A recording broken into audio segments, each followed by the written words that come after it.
Hellfest Day 1 with earlier. How was it on stage? Absolutely brilliant. I mean, it's our first time in France with certain lineup. Obviously, individually we've played France before, but you couldn't get any better than that crowd. It was just amazing. Yeah, was it hot up there as well? Yeah, it wasn't. Yeah. A little bit of a breeze. It was great. Yeah. We were really looking forward to it. It was. We were kind of hoping that people would take to it, and really enjoy it. When it surpassed even that, it was so much better than we expected it to be. To play the biggest gig possible in France for your first time is fantastic, Pretty special. Play a bigger gig. Yeah. So you were a bit apprehensive then before you actually went in? We weren't so sure, But we weren't sure how we would, Because we've never played in this country before. We thought, let's do this and see if we can win a few people over. Yeah. I think not only did we win a few people over, but we were kind of surprised, as we have with all of the gigs that we're doing. Yeah. You kind of expect to see people that were into the new wave of British heavy metal and stuff, and we're sort of around when we did Caught in the Act. But what we're seeing all of those people, but we're also seeing an awful lot of young people as well. Oh, that's brilliant. It's brilliant. Yeah. And, and not only that, there was an awful lot of, back in the day, it was kind of the stronghold of the male population. Now you see so many girls there. And enjoying it, and that's the way know every word. all singing along. I think music became so extreme in the last few years that now Satan is very melodic, and I think that's the difference, and that's why Maybe he's opened it more up to girls and stuff. Either that or we've just become so sexy in old age. It's possible. Because we've become We've got dad appeal, granddad appeal. And then it must be the sexy thing because Onslaught are coming back and Virus and all those are out there playing at the moment. So this is the way to go. There's life in the old dogs yet, not like wrong, but this is what they say, isn't it? There's also an awful lot of young bands coming through, which is great. Because without that, it would die out with us. That's not the case because there's so many young bands there. Yes, there is. There's some good ones. it's not being influenced by the old bands. I mean, we have a festival over here earlier in the year called Thrashmageddon. Was it Thrash? Was it Thrashmageddon? Yeah, he was saying yes. There's another one that sounds similar. I thought, don't let me get confused. And that's a lot of up and coming young thrash bands. Yeah. And you have to have things like that where there's an opening for new bands. I mean, fair enough, we've been around for quite a lot of years now, but when you see the sort of the average audience at 17 to 20, it kind of just reassures you that you're doing something right. So they influence people in the 80s, now we influence them in 2014. So it's quite cool. And have you seen a lot of differences in the music scene over the last, say, 5 years? Not go right back, but in the last 5 years or so. Not particularly. I mean, everything seems like this festival particularly is way more organised than they were in the 80s. You used to go to festivals then and there'd be like a dodgy little toilet, like for a few thousand people there'd be one toilet. This is way like it's like a city in itself, So that's a great development. I'm liking that. Now, recording wise, what are you up to?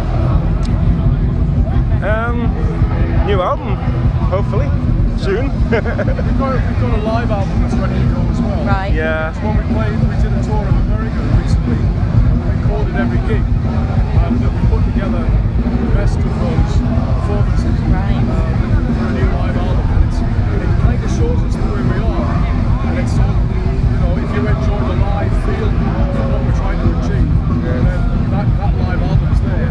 And it also gives us a bit of a chance to sort of write some new songs as well. Yeah, get some new stuff. Because it really has become an awful lot more urgent than we expected it to be. We're getting a lot of shows. We're back out in the States in October again, then over in Japan. And we're getting a lot of stuff offered now, and it's crazy. But we're hoping to record around Christmas time and maybe have a new album out next April, May. And how do you want to see that new album? Do you want to see it on download, CD, vinyl, tape? Yeah, we'll be on everything. Yeah. Yeah. I'm not sure about tape.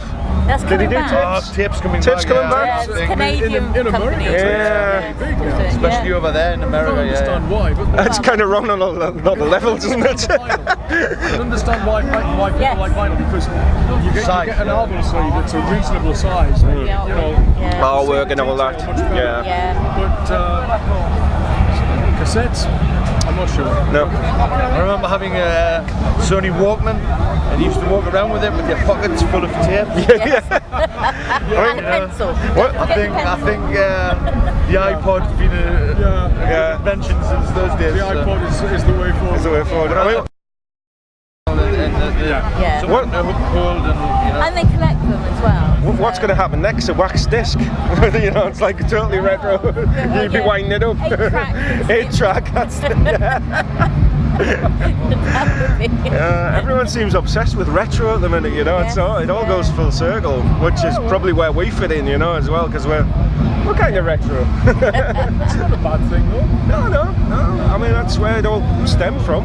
The original start of it I think all. it's because they're interested, you know. Like, a lot of young People look for it. are getting into the bands that were around when we were young, and I suppose that the progression would be, well, we listened to them on vinyl, and they say, oh, what was that like?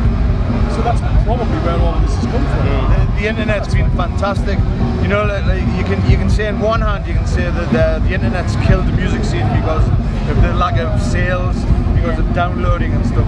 But at the same time, for bands like us, it wouldn't happen if the internet didn't exist. You know, because people are talking to each other and saying, "Have you heard this?" In the past, kids only bought what they read in a magazine. Yeah. So they were being led by the magazines. And now there's so much stuff to go out there and search for that they can find it themselves. And they can hear other fans' comments on what they like. Talking about it. Yes. Other than one guy, you know, like for instance, Caught in the Act had 2 bad reviews in the 2 biggest magazines at the time when we released it. Wow. And it sort of put a damper on the whole thing when we did it.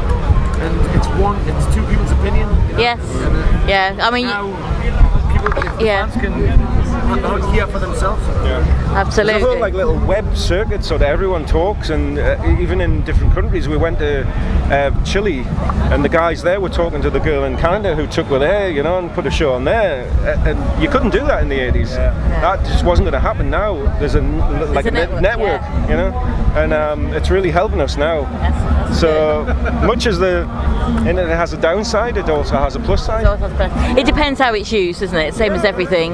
I mean, there's the bad thing where some bands haven't quite got it right. It said, like our page, and then you can hear our music, which is, how can you like something you haven't heard it? I mean, Yeah, that's, to me, it's just... it's kind of the wrong way around. Back to front. And like it. Yeah. Absolutely, and then if you like it, you then share it. Yeah. And stuff. So it's just a bit odd that doing that way. Anyway, I always ask a random question. Marmite, love it or hate it? Love it. Love it. Love it. Yay, I'm doing well today. Yay. Awesome. Have you ever tried it? Cheese on toast with Marmite. Oh yeah, have it all the time.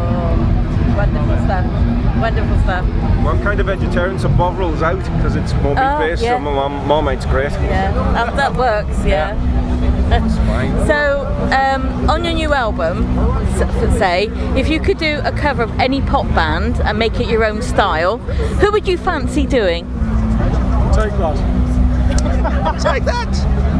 No, they probably are one of the better pop bands, and they write their own songs, and I admire that. That's clever. Yeah. So yeah, possibly. Good. I kind of like Many times we don't do covers. Toxic by Britney Spears. I think would make quite a good metal song. Yeah. It's got a quite nice riff in there. I'm not sure Brian would like to sing it. Like, I couldn't see you in the red catsuit No. at all. Right? But you know, it could be the future. Could be the future. Could be. Watch this space, you just never know. Satan does Britney Spears. Yeah. You know, you've got to open your boundaries up. Might well do Britney Spears. Satan would love to do Britney Spears, but it's not going to happen. Christina Aguilera as well. All the places you played in the world, has it been a particular favourite for you where you think, yes, I really love that, I want to do it again?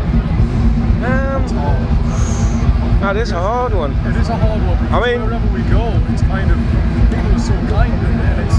Yeah, it all has its own little, like, the reason why I love being in a band is because you can go to these different countries and take in some of the culture and go, wow, that's an interesting country. I mean, to me, the most recent one we did was Chile, and it was a kind of little bit of a culture shock and a bit different. Yeah.